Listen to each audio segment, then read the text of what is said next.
कर रहा हूं कि कोई व्यक्ति किस तरह से और कोई संगठन, कोई पार्टी जो घमंडिया गठबंधन है वो, ये सब के सब किस तरह से ऐसे विषयों को उठाते हैं। जाकिर नाइक को शांति दूत कहते हैं दिग्विजय सिंह जी। सबने सुना होगा आपने कि किस तरह से वो ओसामा को ओसामा जी बोलते हैं, जाकिर नाइक को शांति दूत बोलते हैं, बटाला हाउस की पीड़ा झलकती है, मैडम को ले जाकर आंसू बब्बाते हैं। आतंकियों की मौत की बात कर रहा हूं ये मैं। भोपाल जेल से जब सिमी के लोग भगे तो सबसे पहले घुमाकर सवाल उठाने वाले और कोई नहीं थे, वो आदरणीय दिग्विजय सिंह जी। कर रहा हूं कि कोई व्यक्ति किस तरह से और कोई संगठन, कोई पार्टी जो घमंडिया गठबंधन है वो, ये सब के सब किस तरह से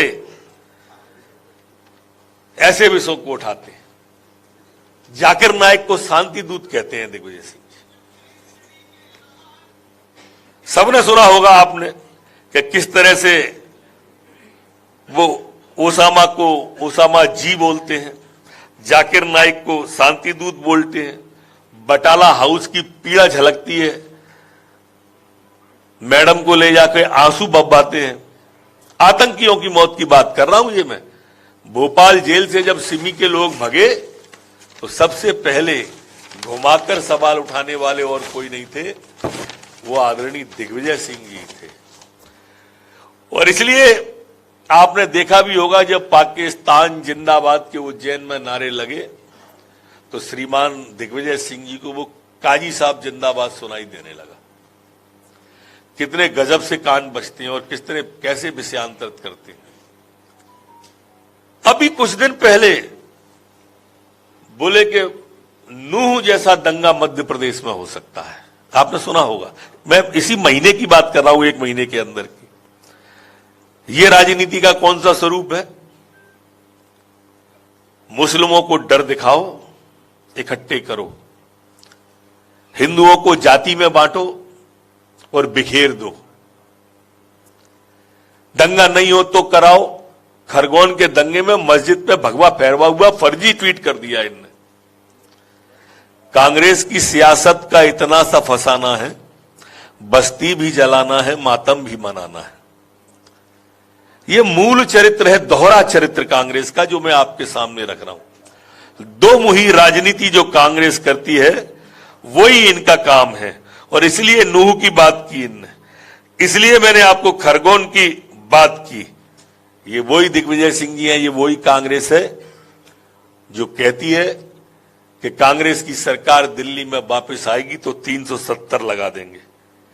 आप अंदाज करिए किस तरह के लोग हैं ये, कि जो कश्मीर में, जो आज कश्मीर के अंदर पर्यटक काफी बड़ी संख्या में आने लगे, जो कश्मीर के अंदर इतने सारे लोग जाके वहां की जिंदगी पूरी की पूरी समझने लगे, उस कश्मीर में ये करते हैं। मित्रों, पीएफआई एक घोषित आतंकवादी संगठन है,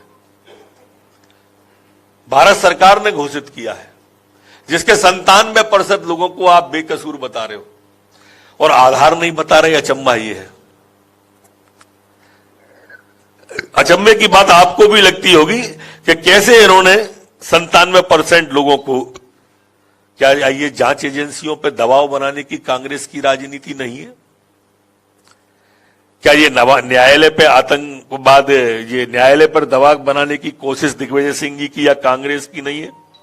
ये आपको, हमको और सबको देखना होगा। जब भी बात आती है सिमी की तो ये बजरंग बल से तुलना करके उसके घुमाना चाहते हैं। कहां राष्ट्र विरोधी संगठन, कहां राष्ट्रवादी संगठन, ये इस तरह की वो ही नहीं करते हैं। HUT की बात आती हो, JMB की बात आती हो, PFI की बात आती हो, सिमी की बात आती हो, ये दिग्विजय सिंह जी हैं जिनके शासनकाल में सिमी का नेटवर्क इतना मजबूत था कि झरनिया के जंगलों के अंदर कुआं भरा हुआ हथियारों का मिलता है। ये सोच है कांग्रेस की। जहां कांग्रेस की सरकार है वहां आप या विपक्षी जो INDIA वाले घमंडिया गठबंधन के लोग हैं वही भारत तेरे टुकड़े होंगे इंशाल्लाह इंशाल्लाह के नारे लगते हैं, भाजपा सरकार में नहीं लगते। वहीं पर कन्हैया का सर तन से जुदा होता है। किसी आतंकवादी की हिम्मत नहीं कि उत्तर प्रदेश मध्य प्रदेश में इस तरह का करे, और प्रश्रय यही देते हैं। प्रश्रय देखिए आप, अचंबा, किसी भी मुस्लिम कंट्री ने हमास का समर्थन नहीं किया, किसी भी मुस्लिम कंट्री ने, लेकिन कांग्रेस ने कर दिया। अब कल्पना करें आप, कभी इस देश में कुछ ऐसा हुआ और ये ताकत में हुए तो किसका समर्थन करेंगे? ये मानसिकता आप देखिए, इनकी मानसिकता क्या है। और ये जो बांटने की राजनीति है, वो भी सिर्फ हिंदुओं की, जनगणना की बात है, ये उसी सोची हुई दिग्विजय सिंह जैसे लोगों की सोची हुई उसी सोच का नतीजा है।